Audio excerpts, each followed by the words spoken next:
Tercera parte. Los causantes secretos de otras enfermedades misteriosas. Capítulo 16. Enfermedad de Lyme. Llevo mucho tiempo deseando hacer pública la verdad acerca de la enfermedad de Lyme. Sin embargo, tras décadas de ayudar a la gente a recuperarse de esta enfermedad, me siento reacio a escribir este capítulo. La razón de mi renuencia es que la enfermedad de Lyme lleva demasiadas cosas aparejadas. Maletas llenas de teorías equivocadas, errores en juicios clínicos y tendencias erróneas. Lo que estoy a punto de revelar puede provocar controversia. Y eso no es lo que pretendo. Lo único que deseo es que la gente conozca lo que es realmente la enfermedad de Lyme y cómo se puede combatir. He estado trabajando y esperando pacientemente, enseñando a muchísimos terapeutas y clientes lo que significa esta enfermedad y anhelando que las investigaciones médicas pudieran desvelar la verdad.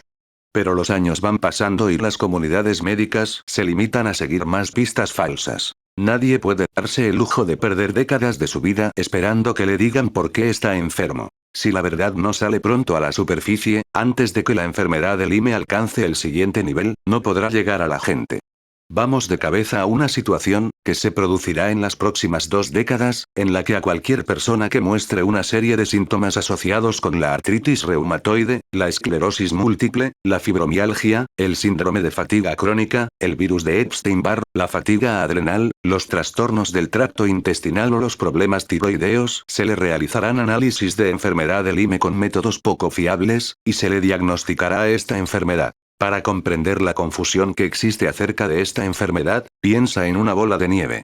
Hace muchos años empezó a rodar por una ladera haciéndose cada vez más grande. Muy pronto empezó a tragarse árboles, animales, postes de teléfono, cabañas, todo aquello que estuviera en su camino, y su velocidad aumentaba y aumentaba cada vez más.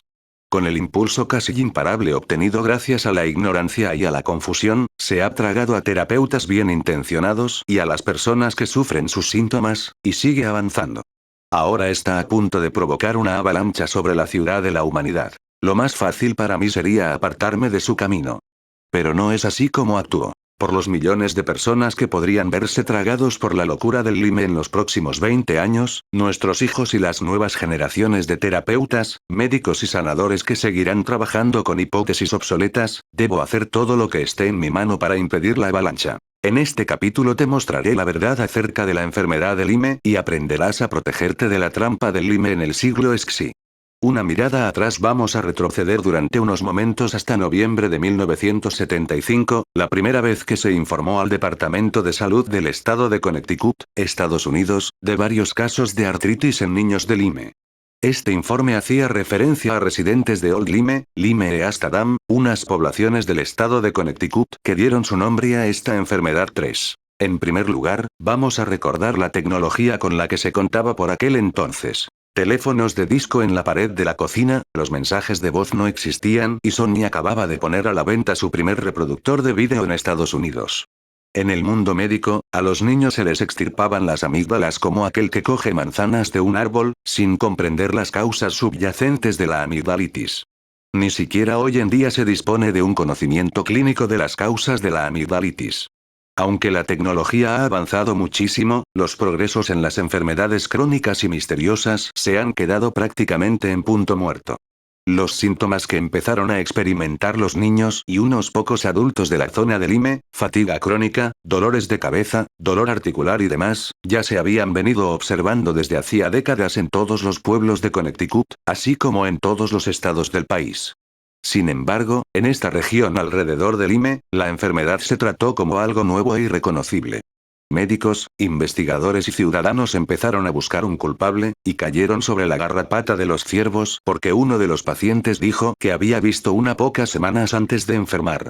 Es como si un tren descarrilara por una causa desconocida y un pasajero mencionara que había visto un ciervo pastando 100 kilómetros antes. Las pistas no concuerdan en ninguno de los dos casos.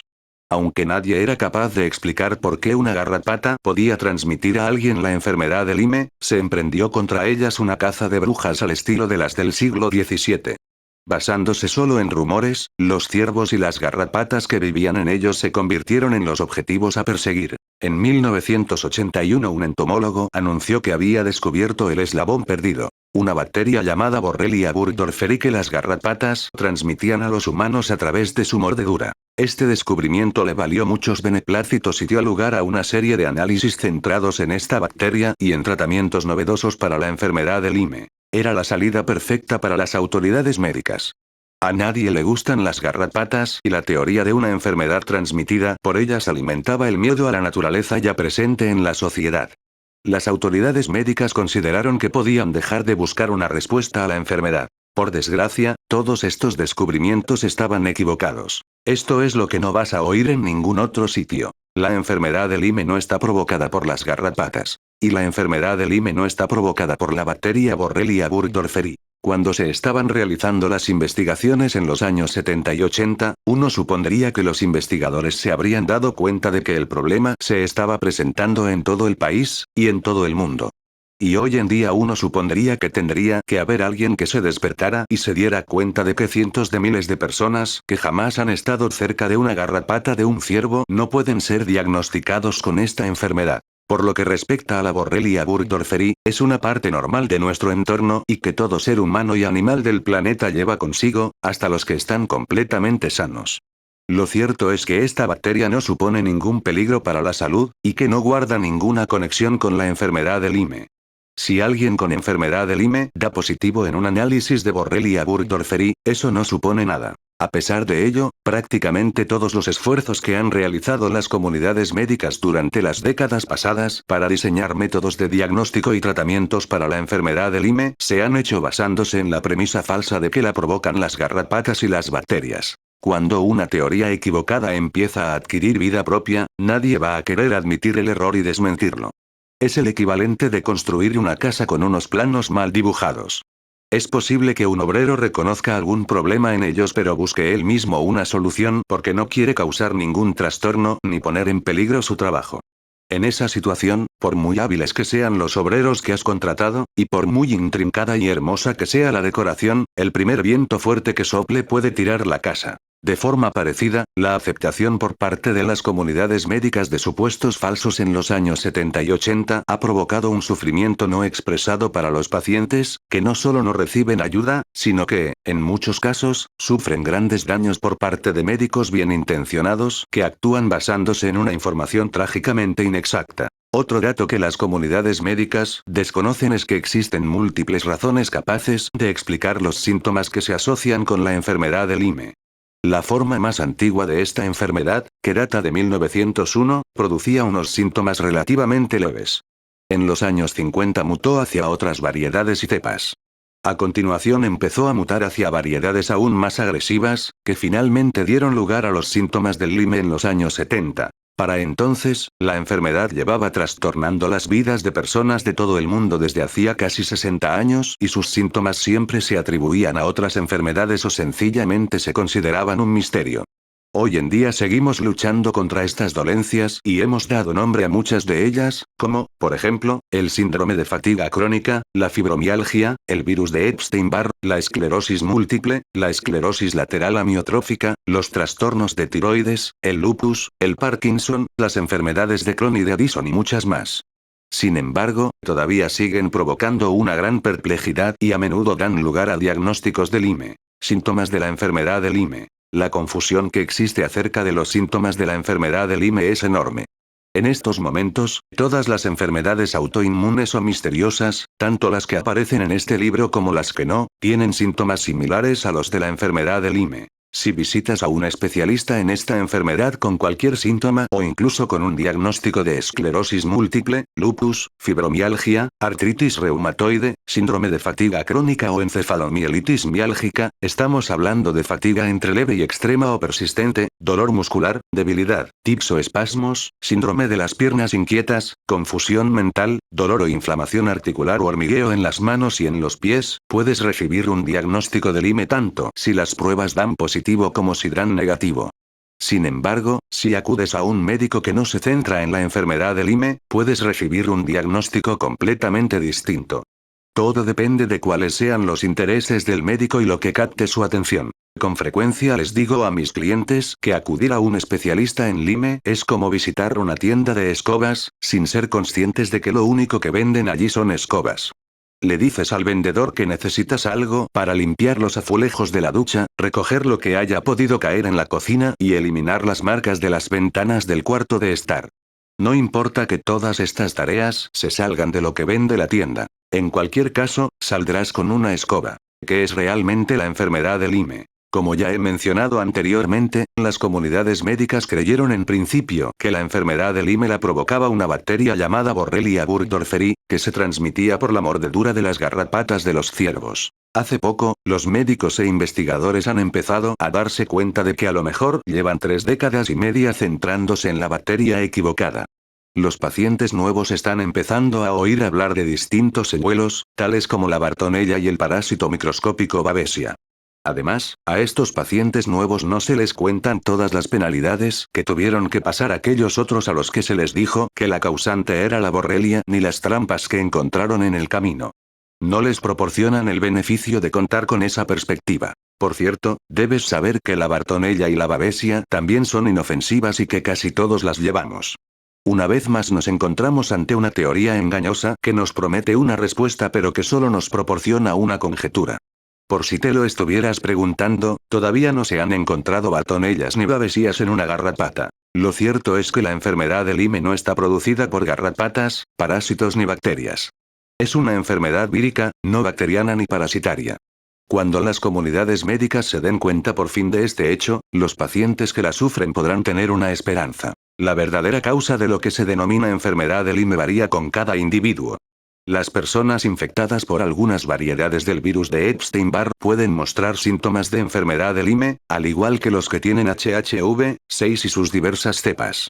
Las personas que tienen alguna de las distintas cepas de herpes zóster pueden mostrar síntomas de Lyme. Las variedades no eruptivas son las que provocan los casos más graves, con síntomas como inflamación cerebral y otras debilidades del sistema nervioso central.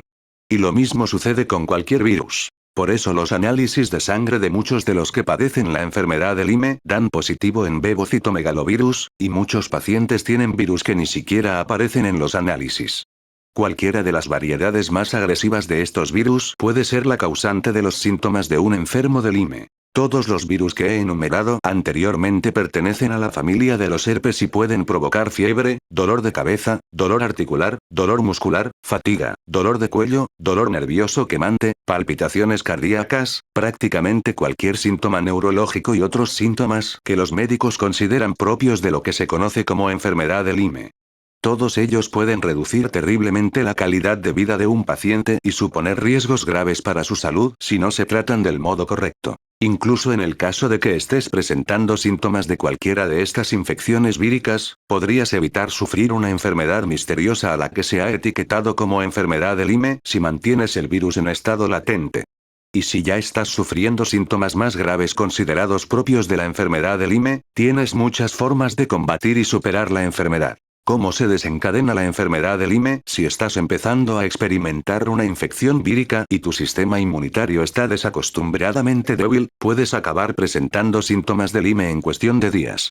Sin embargo, lo más habitual es que, sin saberlo, albergues un virus en tu organismo durante años, posiblemente décadas, hasta que te ataca. Cualquiera de los virus de los que hemos hablado tiende a esconderse en el hígado, en el bazo, en el intestino delgado, en los ganglios del sistema nervioso central o en otras zonas donde el sistema inmunitario no es capaz de detectarlo.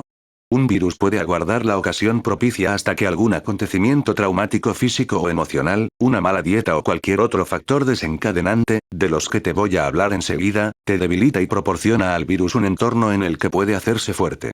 En ese momento abandona el estado de latencia e inflama el sistema nervioso central, con lo que debilita la capacidad del sistema inmunitario para combatirlo. Por ejemplo, si acumulas un metal pesado como el mercurio en tu organismo, este metal te envenenará y perjudicará tu sistema inmunitario. Al mismo tiempo, a los virus capaces de provocar los síntomas de la enfermedad de Lyme les entusiasman las toxinas de los metales pesados. Son uno de sus alimentos favoritos para hacerse más fuertes. Esta situación estimula al virus a dejar el estado latente y a empezar a crear su ejército de células víricas. Veamos otro ejemplo. Tras el fallecimiento de un familiar, el estrés y el dolor que te embargan disminuyen las defensas de tu sistema inmunitario. Al mismo tiempo, hacen que las glándulas suprarrenales segreguen unas hormonas que son también uno de los alimentos preferidos de los virus. El estrés grave es, por tanto, un desencadenante muy común de la enfermedad de Lyme. Las mordeduras de garrapata ocupan el último lugar en la lista de desencadenantes, que no causas, de la enfermedad de Lyme y son las responsables de menos del 0,5% de los casos. Merece también la pena señalar que el estado general de salud desempeña un papel muy importante. Aunque dos personas tengan exactamente el mismo tipo de infección vírica y se encuentren ante el mismo desencadenante, aquella que come bien, que hace ejercicio regularmente y que duerme lo suficiente puede no haberse debilitado tanto como para activar el virus, mientras que la que se cuida poco es probable que muestre enseguida los síntomas de la enfermedad de Lyme. Millones de personas en todo el mundo desarrollan los síntomas de la enfermedad de Lyme como consecuencia de los siguientes factores desencadenantes, enumerados por orden de prevalencia. Todos ellos pueden obligarte a ir de consulta en consulta y acabar en la de un especialista en enfermedad de Lyme que, con independencia de lo que muestren los resultados de tus análisis, puede etiquetarte con esta enfermedad, aunque no entienda realmente lo que de verdad supone. Factores desencadenantes más comunes de la enfermedad de Lyme. Las siguientes sustancias y circunstancias no crean la enfermedad de Lyme. Más bien son capaces de desencadenar unas condiciones víricas ya existentes que anteriormente habían estado latentes en el organismo, unas condiciones víricas que afloran como una serie de síntomas que las comunidades médicas denominan colectivamente enfermedad de Lyme. Están clasificadas en orden de prevalencia. La más común es la primera y la menos común, la última. 1. Moho. Si hay moho en tu casa o en tu oficina, pasarás muchas horas al día inhalando hongos. Esto supone un desgaste enorme para el sistema inmunitario y puede provocarle un colapso. 2. Empastes dentales a base de mercurio. Si tienes empastes viejos de mercurio, también llamados empastes plateados, un dentista bien intencionado puede decidir eliminarlos todos a la vez por seguridad. Pero esto es un error. Supone una tensión extraordinaria para el sistema inmunitario. Deben irse eliminando uno por uno, porque el mercurio tiende a mantenerse estable si no se toca, pero el proceso de retirada tiene muchas probabilidades de hacer pasar mercurio tóxico al torrente sanguíneo. 3. Otras formas de mercurio. Todos los tipos de mercurio, procedan de donde procedan, son venenosos. Por ejemplo, el consumo frecuente de pescado, sobre todo pescados grandes como el atún y el pez espada, que suelen tener cantidades significativas de mercurio en su interior, puede hacer zozobrar el sistema inmunitario y provocar una infección vírica. Ten siempre mucho cuidado con la exposición al mercurio. Incluso hoy en día estamos siempre expuestos a entrar en contacto con él, sobre todo en el campo médico. Investiga y analiza lo que se os ofrece a ti, a tus hijos y al resto de tu familia. 4. Pesticidas y herbicidas. Si tienes venenos en tu jardín o en el huerto, o si vives cerca de una granja, un parque o un campo de golf que se fumigue, todos los días pasas un tiempo inhalando inadvertidamente sus vapores. Este hecho produce un efecto doble. Por un lado te hace daño a ti y por otro alimenta a los virus con toxinas que los fortalecen. 5. Insecticidas en el hogar. Los insecticidas contra insectos voladores, contra hormigas, contra cucarachas, y demás venenos cuyo fin es matar insectos, acaban también envenenándote a ti y alimentando a los virus. 6. Defunción en la familia. El trauma emocional de perder a un ser querido debilita el sistema inmunitario y fortalece las infecciones víricas, porque los virus se alimentan de las hormonas de las emociones negativas que producen las glándulas suprarrenales. 7. Problemas amorosos. Ser engañado por una persona querida, una ruptura inesperada, un divorcio complicado o cualquier otro factor que provoque un trauma emocional similar es un desencadenante común de las infecciones víricas. 8. Atender a un ser querido enfermo. También en este caso el trauma emocional debilita el sistema inmunitario y fortalece a los virus. 9. Picadura de araña. Los síntomas de la enfermedad de Lyme se desencadenan mucho más por una picadura de araña que por una mordedura de garrapata. Si la picadura deja parte del veneno de la araña en tu piel, puede provocar una infección que debilite tu sistema inmunitario. Aproximadamente una de cada 5 veces producirá también una roncha parecida a un ojo de buey. 10. Picadura de abeja. Al igual que las picaduras de araña, las de abeja desencadenan los síntomas de la enfermedad de Lyme con mucha más frecuencia que las mordeduras de garrapata. Son responsables de un 5% de los casos producidos por los factores de esta lista. Si la picadura deja parte del veneno de la abeja en tu piel, puede provocar una infección que debilite tu sistema inmunitario. Aproximadamente una de cada 5 veces producirá también una roncha parecida a un ojo de buey. 11. Fármacos que favorecen a los virus. Los antibióticos favorecen enormemente a los virus y al mismo tiempo debilitan el sistema inmunitario. Otros fármacos como las benzodiazepinas tienen un efecto similar. Si sospechas que pudieras tener una infección vírica, acude al médico y consulta con él las medicinas que estés tomando. 12. Medicamentos con dosis demasiado elevadas. Aún en el caso de que necesites un medicamento con moderación, una dosis demasiado elevada puede desequilibrar el sistema inmunitario y abrir la puerta a un ataque vírico. Si estás siendo tratado por varios médicos y cada uno te ha recetado una medicación diferente, todas ellas pueden combinarse y convertirse en un cóctel excesivo para el sistema inmunitario. 13. Drogadicción. Las drogas ilegales, como contienen toxinas, pueden inutilizar el sistema inmunitario y alimentar una infección vírica. 14. Estrés económico. El temor a perder el empleo, a no poder pagar las facturas e incluso a quedarte sin hogar puede provocar numerosas emociones negativas muy fuertes, como el miedo al fracaso, el miedo a morir, la pérdida de la autoimagen, el estrés y la vergüenza, capaces de debilitar la capacidad del sistema inmunitario para mantener a raya una infección vírica. 15. Lesiones físicas. Si te tuerces el tobillo, estás implicado en un accidente automovilístico o sufres cualquier otra lesión física, esta situación puede agotar tu organismo hasta tal punto que los virus se envalentonen lo suficiente como para actuar.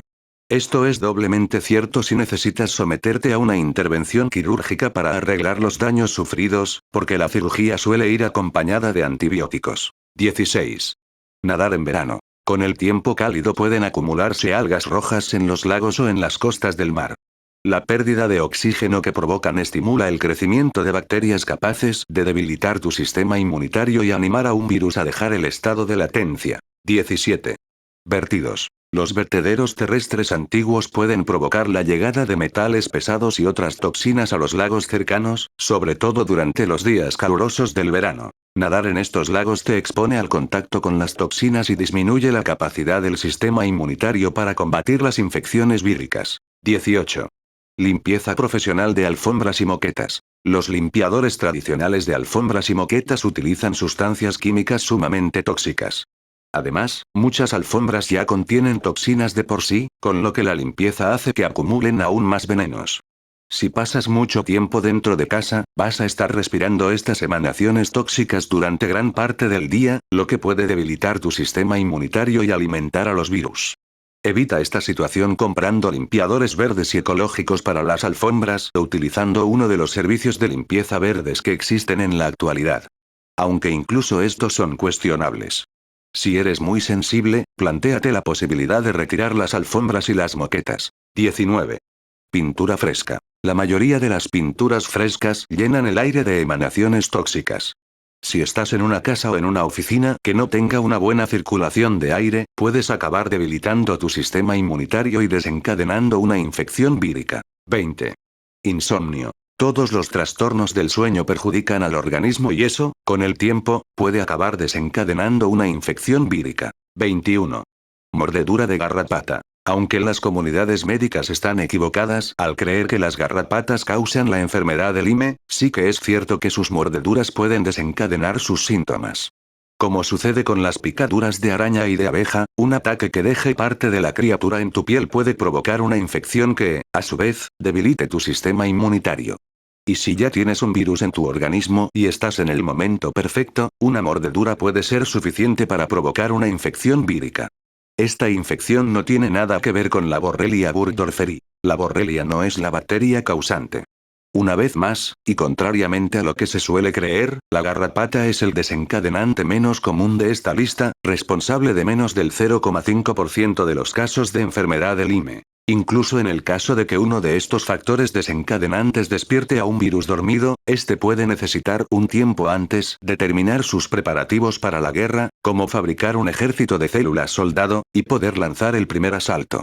Ninguno de estos factores desencadenantes puede infectarte con los virus que provocan los síntomas de la enfermedad de Lyme, ni tampoco infectarte con las distintas bacterias que se asocian erróneamente con esta enfermedad. Si sufres lo que los médicos denominan enfermedad de Lyme, lo más probable es que hayas estado albergando un virus en tu organismo durante varios años antes de enfermar. Existe una posibilidad de aproximadamente un 75% de que entrarás en contacto con uno o más de los factores desencadenantes anteriormente citados entre 3 meses y un año antes del comienzo de los síntomas. Antibióticos. La creencia equivocada de las comunidades médicas de que la enfermedad de Lyme la provoca una bacteria, y desde hace poco, unos parásitos, es uno de los mayores errores de la historia médica moderna.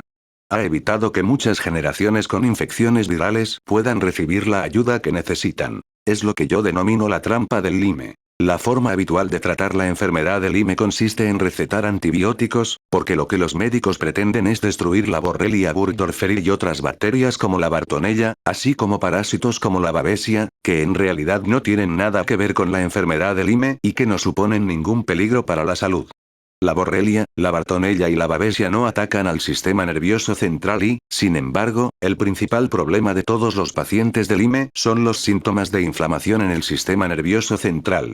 Hasta que las comunidades médicas se den cuenta de esto, seguirán recetando antibióticos, que no obtendrán ningún resultado positivo y, sin embargo, provocarán grandes daños. Este enfoque no es solo ineficaz. Es peligroso. Las variedades potentes de antibióticos machacan doblemente a los pacientes de Lyme.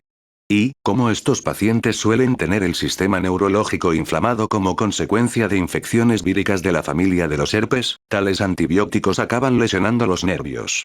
Algunos médicos tienen la impresión equivocada de que el dolor y otros síntomas que los pacientes experimentan en estas circunstancias son una señal de progreso, una indicación de que se está produciendo una reacción de Alzheimer beneficiosa, es decir, la extinción de las bacterias como consecuencia de la desintoxicación del organismo. En realidad, lo que los síntomas están indicando es que algo está muy mal. Los antibióticos tienden a matar todas las bacterias, no solo aquellas que nos perjudican. Las bacterias beneficiosas del intestino son vitales para la salud y su destrucción puede provocar el caos en el sistema inmunitario y en la digestión. Si el médico te receta un tratamiento antibiótico agresivo durante 2 semanas o más, aun en el caso de que tomaras probióticos a diario, tu tracto gastrointestinal necesitaría un año o más para recuperarse de los daños sufridos. En algunas personas, puede no volver a estar como antes nunca más, ni aunque el antibiótico se haya administrado por vía intravenosa. Encontrarás más información sobre la salud del tracto gastrointestinal en el capítulo 17.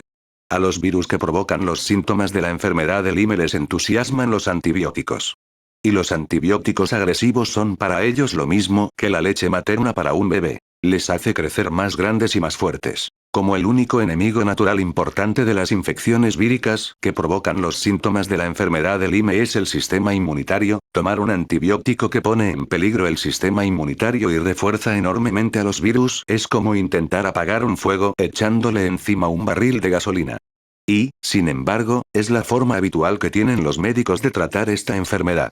La ingesta de grandes dosis de antibióticos agresivos puede transformar un caso relativamente leve de enfermedad de Lyme en una grave crisis de salud, y, con el tiempo, en una situación potencialmente peligrosa.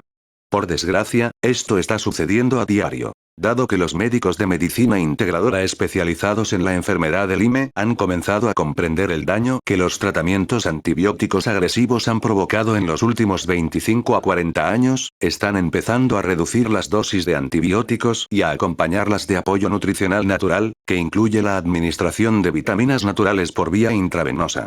Pero antes de que les demos una medalla por haberse dado cuenta de lo que estaba sucediendo, tenemos que reconocer que a la medicina le faltan todavía décadas para comprender que no hace falta ningún antibiótico, porque la enfermedad de Lyme es una enfermedad vírica.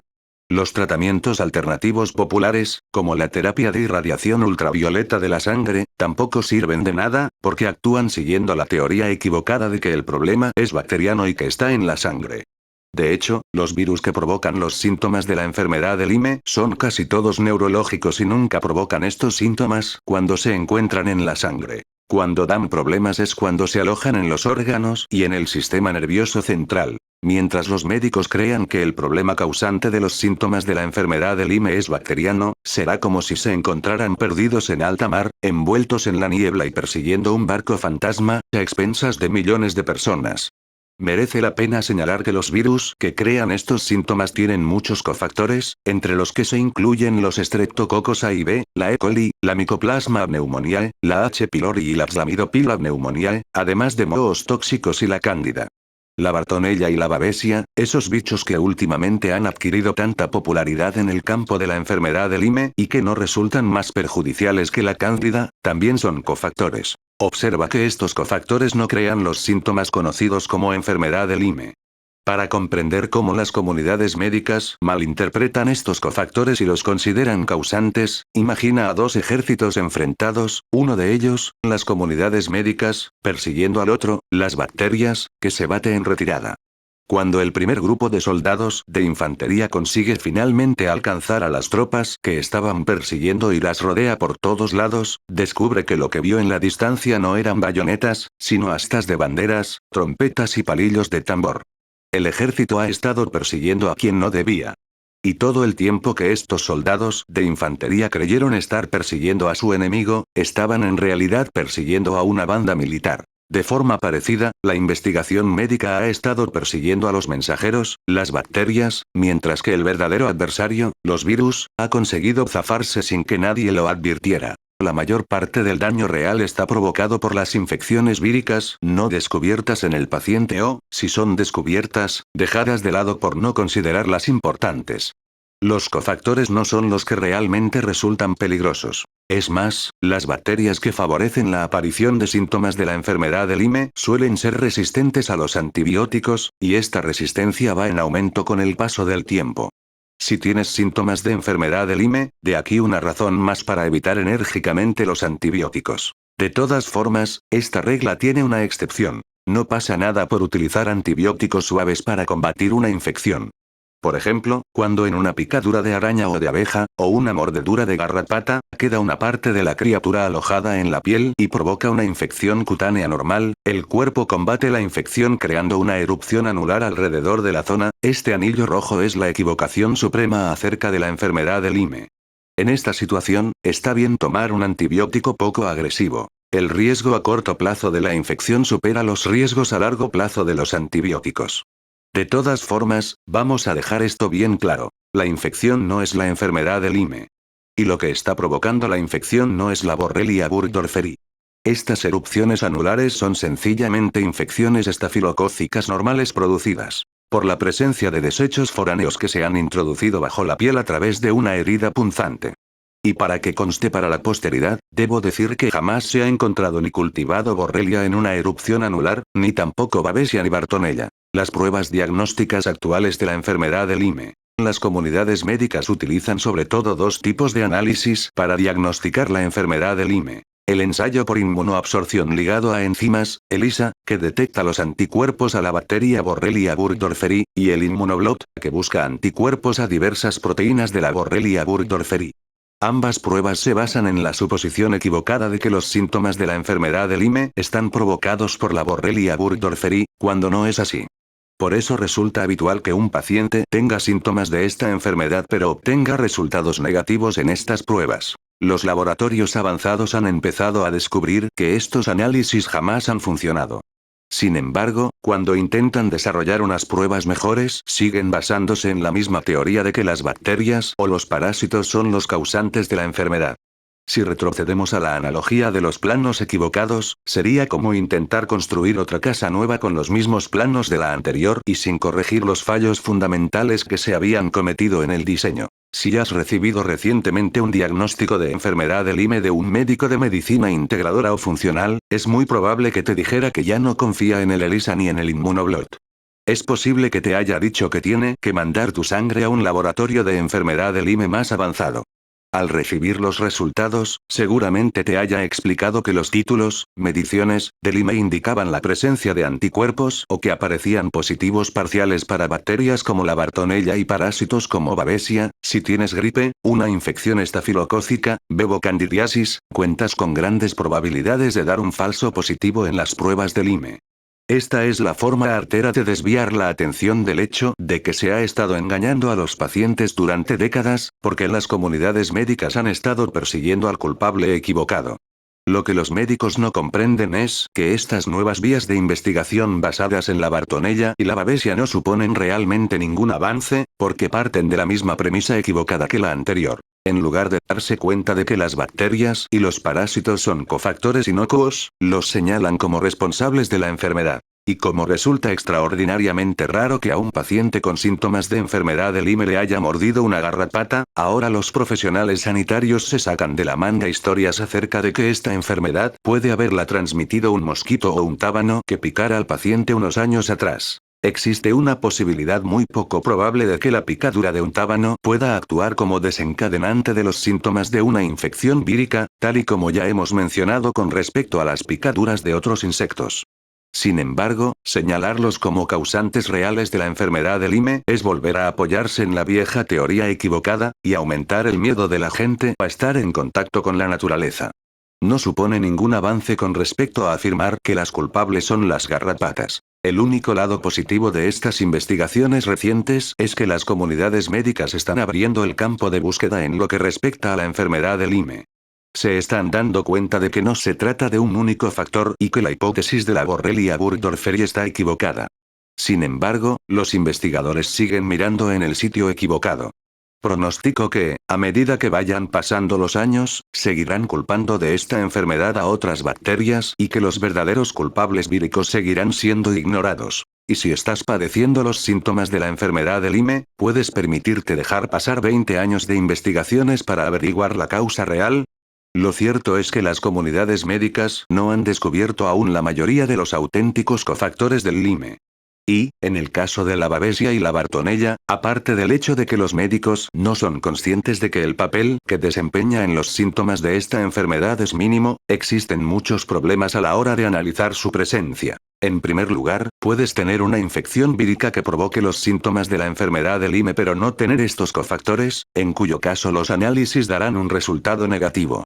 En segundo lugar, puedes albergar estos cofactores pero que las pruebas, que no son ni con mucho infalibles, no los detecten, por lo que también en este caso tendrías un resultado negativo. Sin embargo, el mayor de los problemas es que el 60% de los occidentales albergan tanto la Babesia como la Bartonella, que normalmente no son peligrosas por sí solas.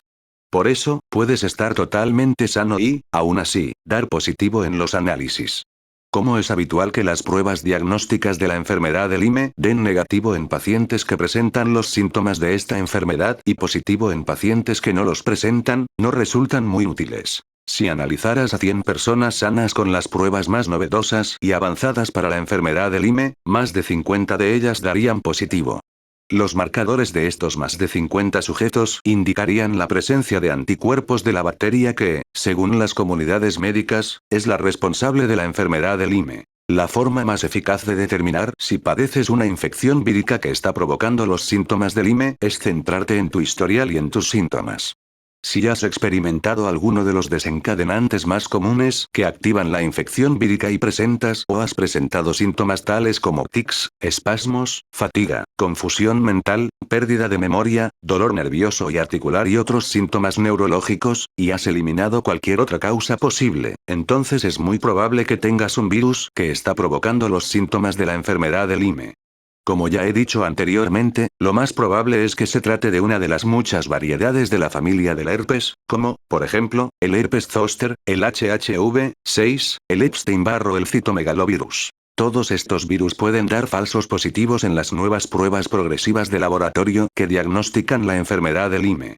Los virus generan subproductos, desechos, biopelícula vírica y las famosas espiroquetas, que no son más que envolturas víricas que se confunden con bacterias, todos los cuales confunden los falibles sistemas de diagnóstico al hacer que la enfermedad del paciente parezca bacteriana.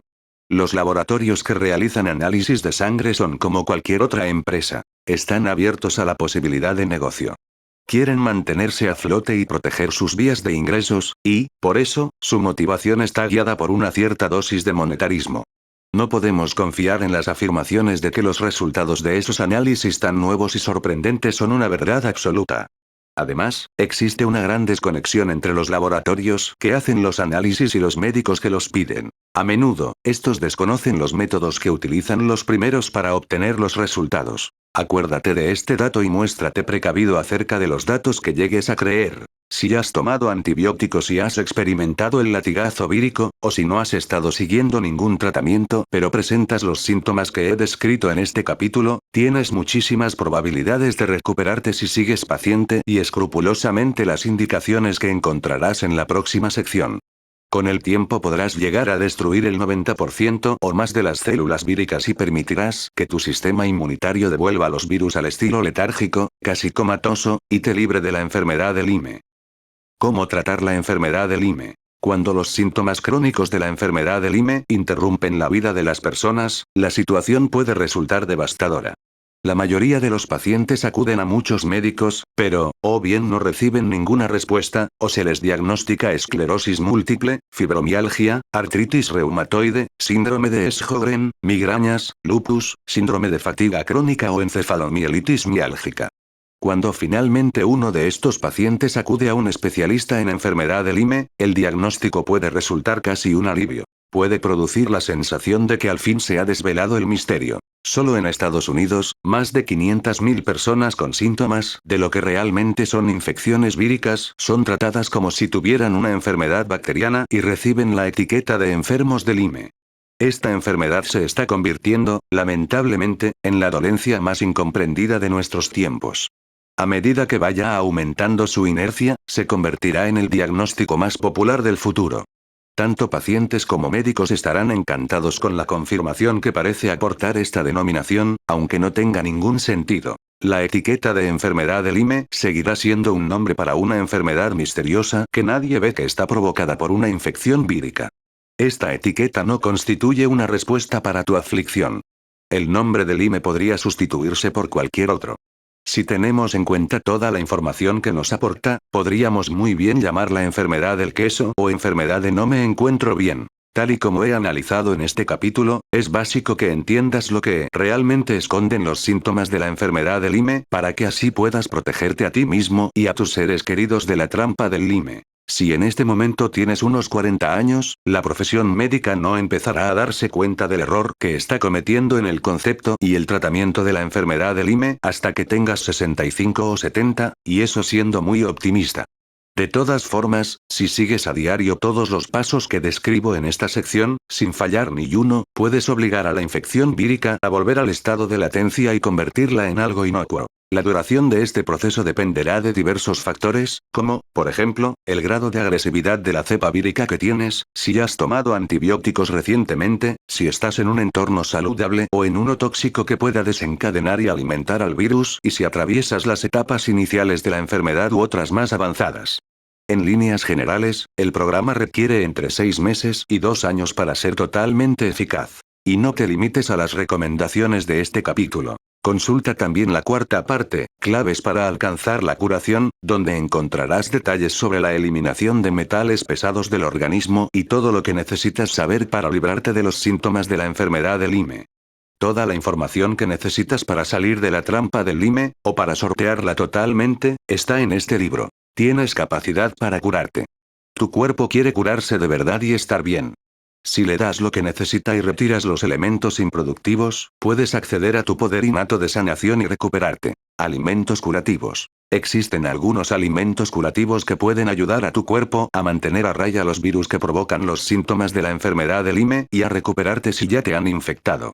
El anís estrellado, los espárragos, los arándanos silvestres, los rábanos, el apio, la canela, el ajo, los albaricoques y las cebollas son algunos de los mejores, y pueden ayudarte a matar las células víricas, depurar tu organismo, reparar las células cerebrales, recuperar el sistema nervioso central y realizar otros procesos curativos. Hierbas y suplementos curativos. Tomillo. Mata a los virus por contacto. El tomillo es especialmente importante, porque atraviesa la barrera hematoencefálica, es decir, va más allá del torrente sanguíneo para atacar a las células víricas que han invadido el tallo encefálico y el líquido cefalorraquídeo. Melisa. Mata los cofactores de los virus que provocan los síntomas de la enfermedad de Lyme, incluidos los estreptococos, la E. coli, la bartonella, la babesia, el Mycoplasma pneumoniae y la Psamidopila pneumoniae, además de las cándidas. Con ello reduce la presión sobre el sistema inmunitario. Zinc. Disminuye las reacciones inflamatorias ante la neurotoxina producida por los virus de la familia de los herpes. Regaliz. Muy eficaz disminuyendo la capacidad de las células víricas para moverse y reproducirse. L-lisina. Reduce la capacidad de las células víricas para moverse y reproducirse. Raíz del Omatium. Ayuda a eliminar del organismo los excrementos y toxinas de virus y bacterias y los cadáveres tóxicos de las células víricas y bacterianas muertas. Setas Reishi. Fabrican linfocitos, plaquetas y neutrófilos, con lo que fortalecen el sistema inmunitario. Hidrosol de plata. Mata los virus por contacto. Astaxantina. Antioxidante que ayuda a restaurar el tejido cerebral y los nervios que han sido dañados por los virus. Yodo naciente. Estabiliza y fortalece el sistema endocrino. Caso real. La trampa del lime. Stefanie era una mamá feliz que no trabajaba fuera de casa para así atender mejor a su marido, Edward, y a sus 2 hijos. Cuando Edward la abandonó por una mujer más joven, Stefanie se vio obligada a ponerse a trabajar vendiendo cosméticos.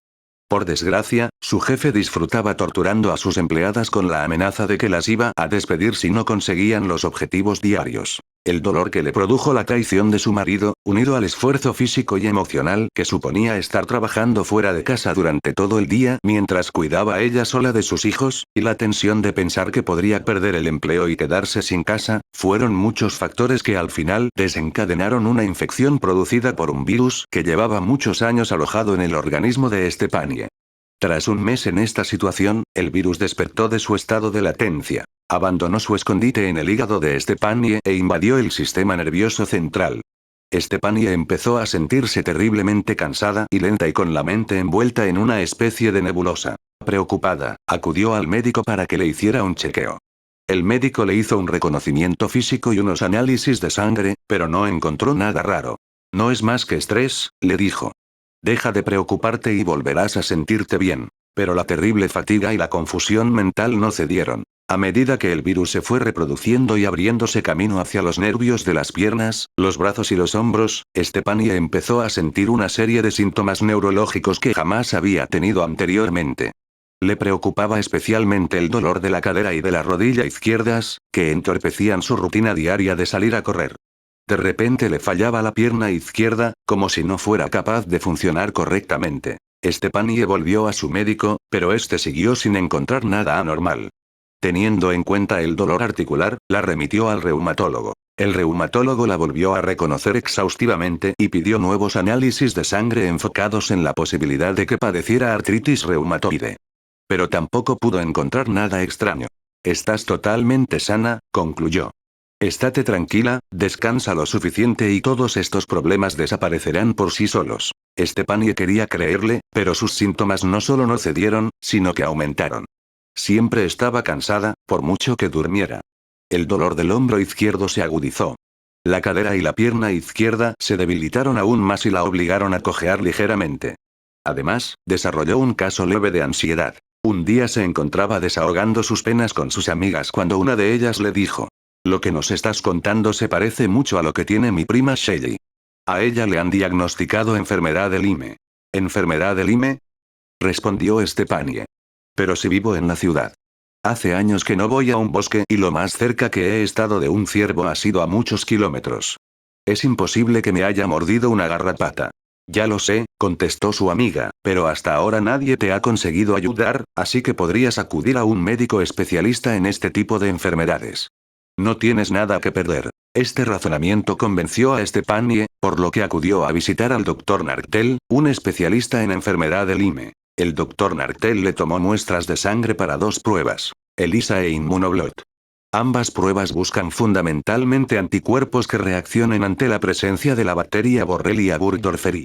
Sin embargo, el problema de Stefanie no era la Borrelia burgdorferi, sino un virus, por lo que ambas pruebas dieron resultados negativos. El Dr. Nartel tenía experiencia suficiente para saber que estas pruebas no son muy fiables, aunque no sabía por qué.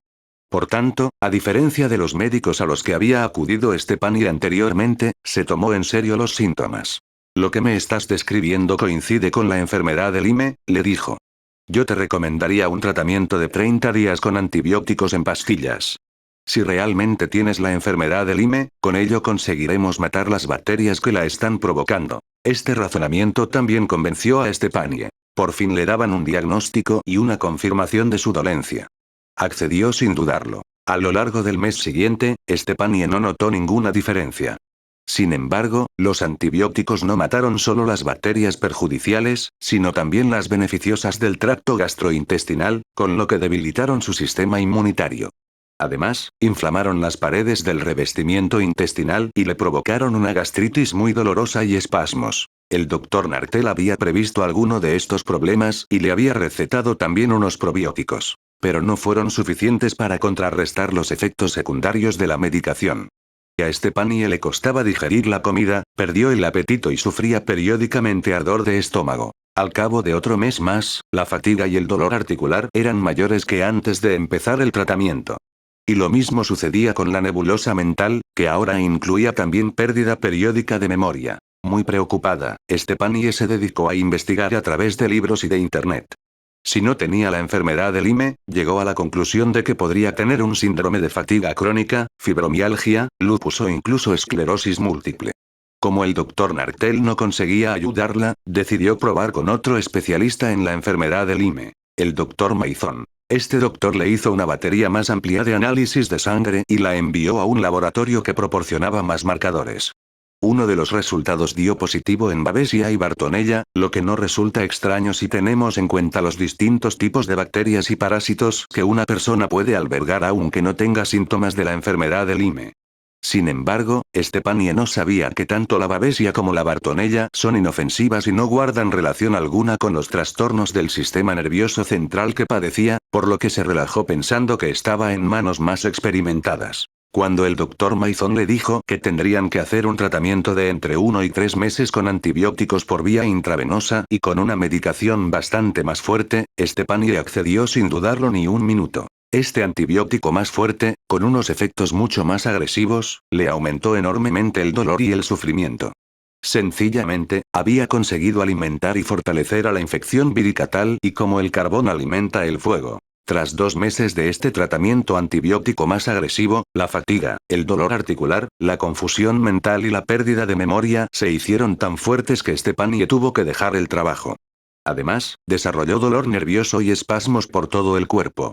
No podía cuidar adecuadamente de sus hijos y tenía que pasar gran parte del día en la cama. El doctor Mason le aseguró que aquel empeoramiento no era motivo de preocupación. Lo único que significa es que los antibióticos están actuando, le dijo. Es lo que denominamos reacción de Herxheimer.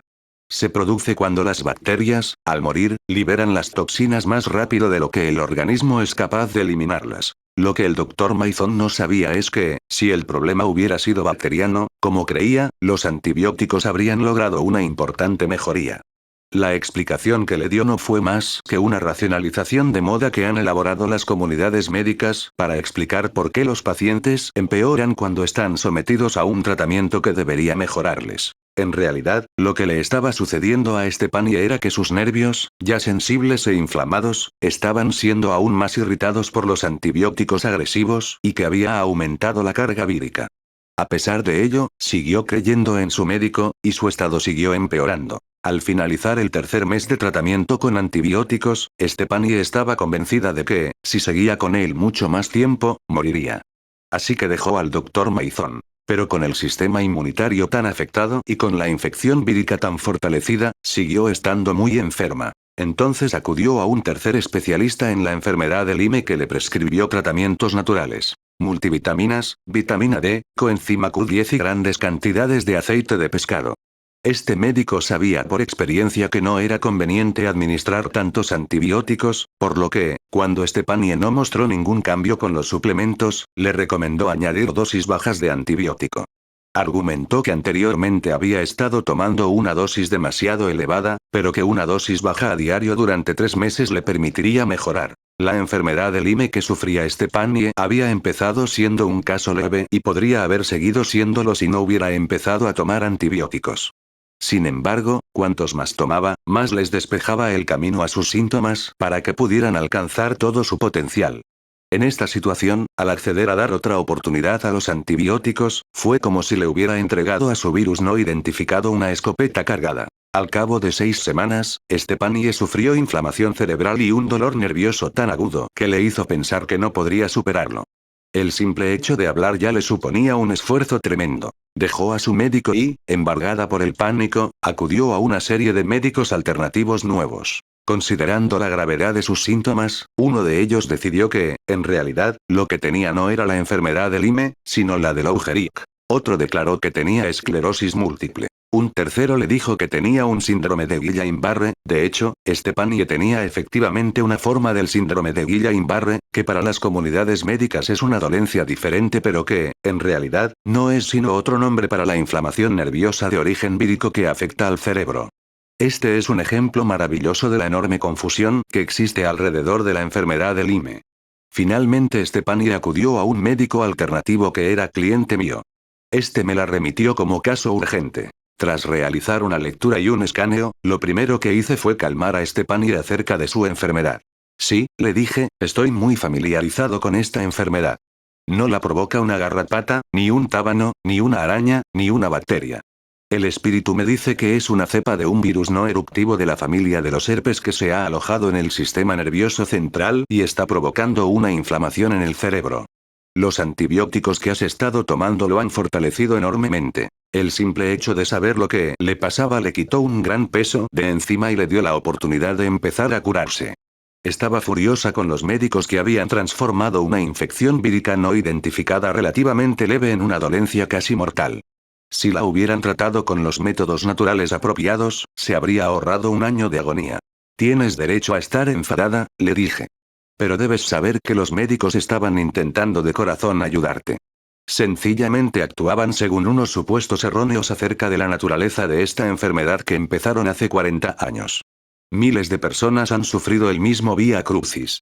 Lo que ahora nos importa es que ya conoces la verdad y que puedes recuperarte. Stepanie empezó a tomar los alimentos, las hierbas y los suplementos que se recomiendan en este capítulo y siguió las instrucciones de la depuración curativa de 28 días. Era mucho el daño que había que enmendar. Al cabo de 6 meses pudo volver a hacerse cargo de las tareas domésticas normales y solo necesitaba una siesta de 2 horas para mantener la energía. A los 9 meses pudo volver a tener actividad exterior. Podía caminar sin cojear, llevar a sus hijos al fútbol, jugar con su perro.